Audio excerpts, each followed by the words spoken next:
Okay, we're back talking about self-love and self-care. And I left off, me, CEO of Soul Focus Group. Again, thank you so much. I mean, thank you for your support, your likes, your follows.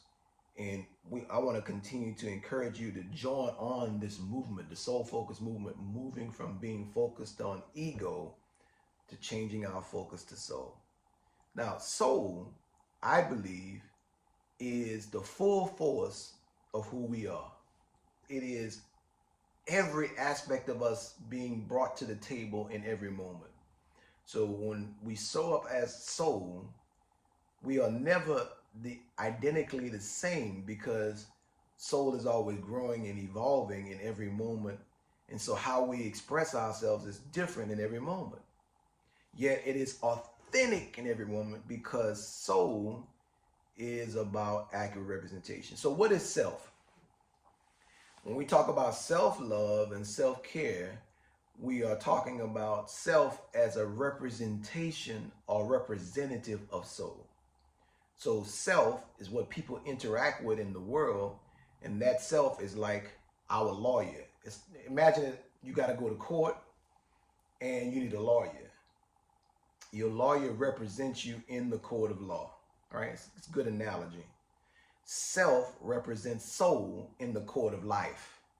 So now, the best lawyers are the lawyers that will represent you authentically, right? And even if they have to change the law, even if they have to write law, set precedents, because some of the best lawyers are looking to be able to set precedents because that's a lawyer's dream, right? So self is a representative of soul. Soul is the full force of who we are. So self-care is one authentically representing soul. Authentically representing soul.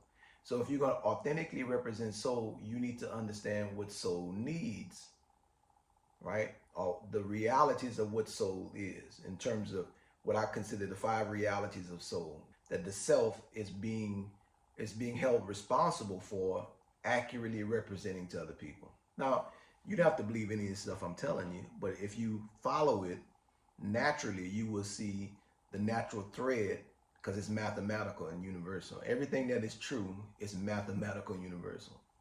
So now, let me ask you this question. Who is responsible for representing you, for representing your soul or soul, yours, to the world? Who is responsible? I'll wait. Isn't it you? Can anyone else know soul? Your soul like you? Of course not.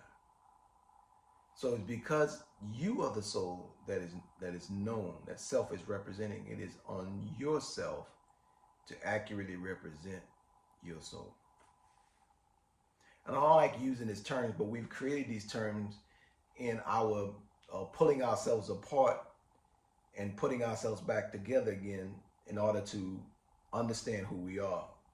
You know, we lost sight of who we were, and so we pulled everything apart and we talk about ourselves in parts, but the reality is we are soul. We are a soul in human body.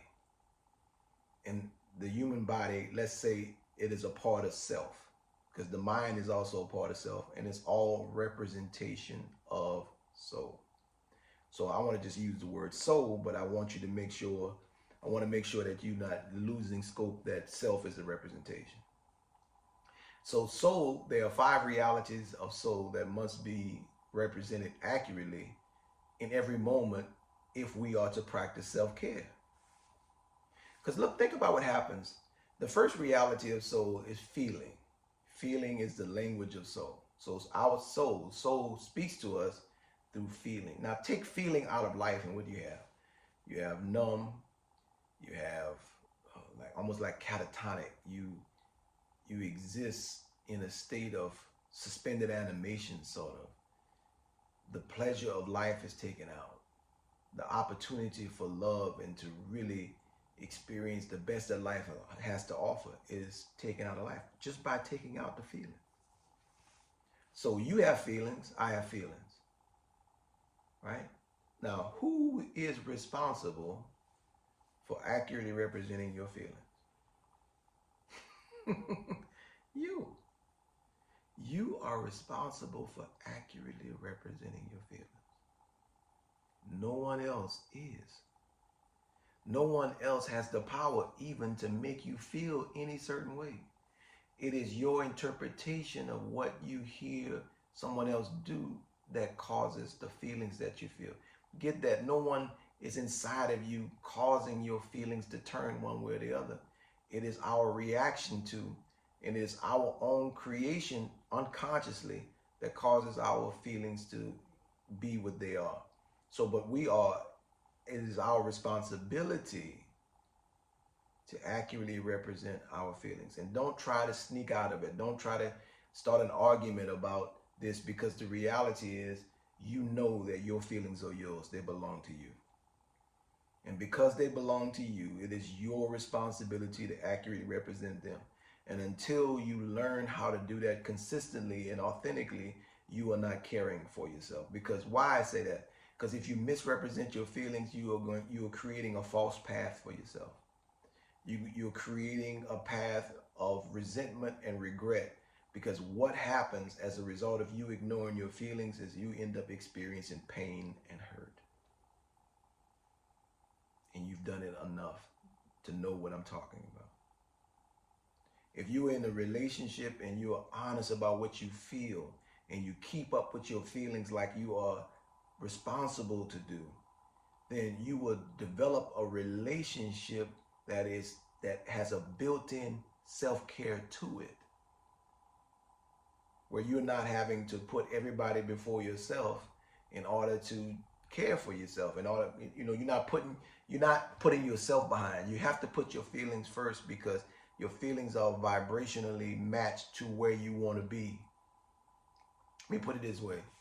So every night when we lay down to sleep, our spirit is still moving and still working. It's doing more work when we're asleep than it is while we are walking around. Whatever our intentions are, whatever our desires are, whatever our dreams are, our spirit is already up in front of us, creating that reality for us. And all we have to do is keep up with it, catch up with it, align with it. And the alignment happens every time we accurately represent ourselves. When we accurately represent the 5 realities, I already told you the first one, which is feeling. When we accurately represent them to the people in our lives, what happens is we get an alignment with what our spirit has already done for us. Now, our spirit is not stupid. It is not dumb. It is, and it never wavers. It never changes its mind. Our spirit is always doing exactly what we came here to do. It is never deserting us. So this is one of the things that we experience that verifies that we are in alignment with our spirit, or we're catching up with ourselves. That is what we call deja vu. So deja vu is when you feel like you've been there already, and that's your spirit. It has been there already, working on what you need to have done.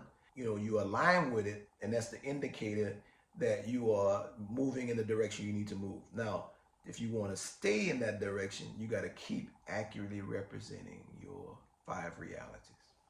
So that's the first reality, feeling. Second reality is your thoughts. There's the old saying says, I think, therefore I am. Bump that. I feel, therefore I think, therefore I am. You take feelings away, and all you got is this cerebral head. We all in our head all the time. And what we are thinking is not based upon the reality of what our soul needs. So first we represent our feelings accurately. Then we represent our thoughts accurately, which is our outgrowth of our feelings. Did you get that? So if we accurately represent our thoughts to people, if we accurately say what we believe and what we think, we can develop authentic, healthy relationships, and people could then understand if they want to be in our lives or not. We'll be back. Continue on this subject of self-love and self-care. I'm M. Hope you're getting something from this. I know you may think I'm a little woo-woo, but believe it or not, this is a shift from ego-focused to soul-focused.